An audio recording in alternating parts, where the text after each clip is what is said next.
Hey, this is Artifact. Today I want to talk about how you can adapt your workflow in the best possible way and these 5 little mindset shifts you can apply to your own thinking that will help you do this. Let's get into it.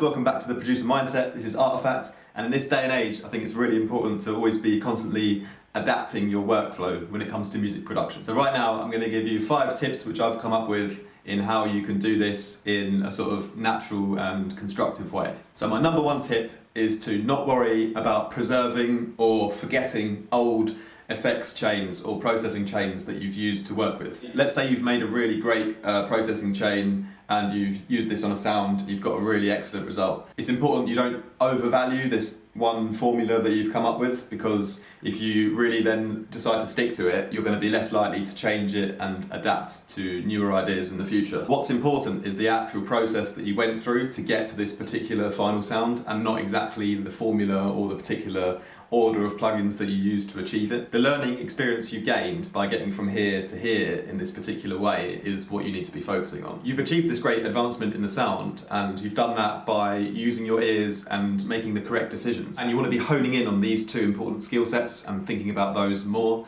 than actually the particular formula you used. So number 2 is focus more on the why instead of the how when it comes to processing your sound. You should always be thinking about this sound in the context of the whole mix. You guys already know this, but it's always worth remembering. So let's say, for example, I've got this kick drum and someone's told me that, oh, you need to compress your kick drum. Well, I'm gonna think, do I actually need to compress this kick drum right now? And why do I need to do that? Like, is this so important? You know, what is my final result and end game with this kick drum? And is compression gonna get me there? You know, you always ask yourself, why are you doing this? Not because someone's suggested you should do this to every sound, but really, why are you trying to do this in this certain way? By questioning things in this way, you'll start to really make your own decisions and rely less on other people's opinions and ideas on how you should create music. When you've really decided what it is you want to do with this sound and why you want to go in this direction, then just draw for a plugin that helps you achieve this.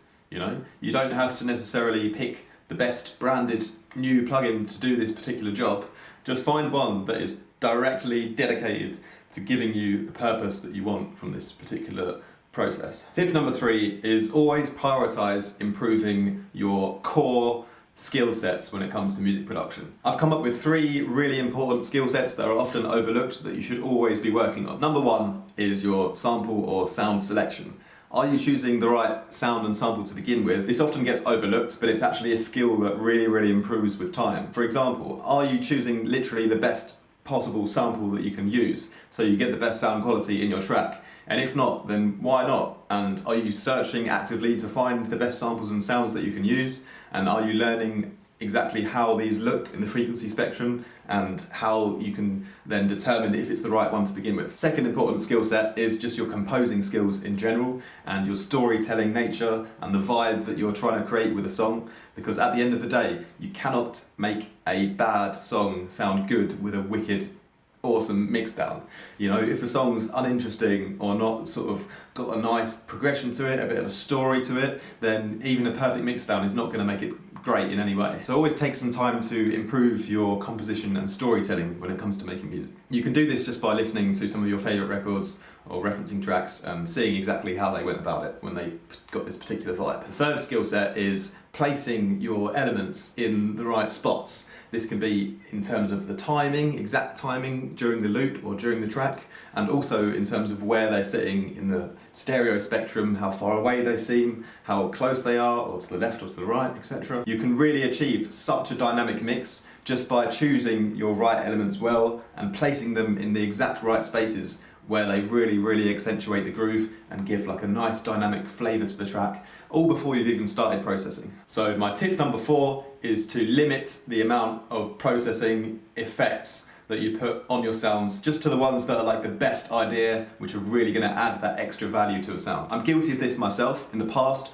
I'd sometimes process a sound hundreds of times with different layers and effects, and I would spend a lot of time wasted by doing this. I could have probably achieved a similar or better result if I'd have known exactly what I was after and what I was doing and just done this in a shortened version. There's something I don't spend more than 10 minutes processing one sound anymore, because if I'm going down that path, you know, I'm already distorting things too much and just creating too much chaos, and there's probably an easier or better, simpler way to go about things. Now, that's definitely not to say that processing a sound and adding extra layers of effects is not going to really improve the character of it, but because it really does. It can really help a sound that's come straight out of synth, for example, sound a lot more natural if you're adding a lot of different, you know, good effects that really help achieve the sound that you're after, that you've thought about them carefully and you've thought exactly what I want to do with them. That's a skill in itself as well. But when you really go too far and you're adding too many processing chains, then maybe it wasn't the right idea, you know? If you guys are interested in seeing exactly how I process my sounds, obviously you should be working on your own way, but you can check it out on my Patreon. I have like 15 full tutorials on this topic now. Tip number 5 is always to be open to new ideas when it comes to expanding your workflow. These ideas could come in the form of just general processing methods, particular new plugins. Free plugins are also a great thing to always try, and free instruments as well. The thing is, where there's so much available, you should really take a small percentage and really assess this particular plugin or sample or sound or idea, and then think about if you're really sure that you want to integrate this into your workflow, because you should be refining what you're doing so you're always going to be super productive, and having too many different ideas can sometimes be too chaotic. So really just take a small percentage of these new methods and ideas that you're exposed to, and if you find that they really help you, then throw them into your work process. It goes without saying you should never change your overall workflow just because you've heard a new tip or idea.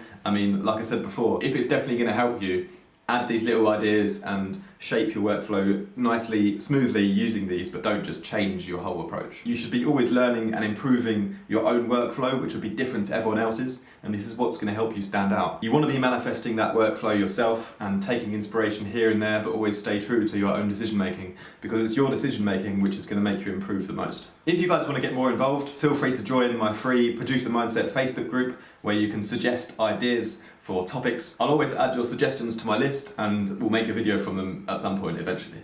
So until then, have a great week, guys.